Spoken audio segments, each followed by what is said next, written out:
जय श्री कृष्ण। ओम नमो भगवते वासुदेवाय नमः। आज हम अपनी इंद्रियों को भगवान में लगाने के विषय में बात करेंगे। हमें महाराज अम्बरीश के जीवन से यह शिक्षा मिलती है कि हम अपनी इंद्रियों का प्रयोग कैसे करें।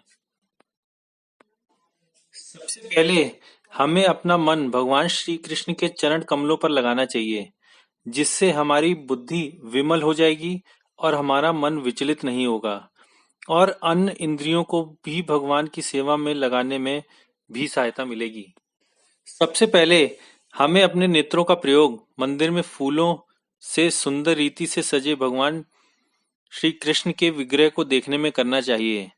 हमें अपनी घ्राण शक्ति को भगवान पर चढ़े फूलों की सुगंध सूंघने में करना चाहिए।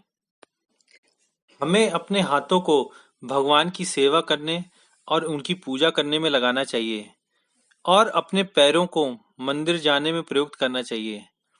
हमें अपने कान भगवान श्री कृष्ण के गुणानुवाद सुनने में, उनकी कथा सुनने में और उनके भजन सुनने में लगाने चाहिए।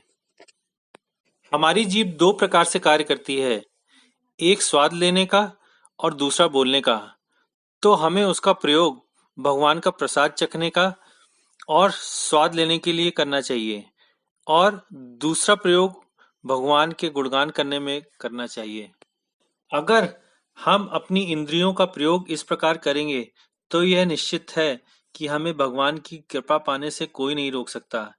यह करने से हमारा जीवन सफल होगा और हमारे सारे अभिष्ट लक्ष्य प्राप्त हो सकेंगे।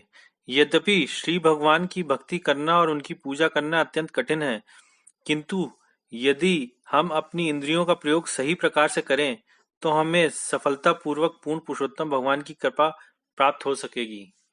आशा करते हैं कि आपको ये अपनी इंद्रियों को प्रयोग करने का प्रसंग समझ में आया होगा। कृपया लाइक, शेयर और सब्सक्राइब करना ना भूलें। जय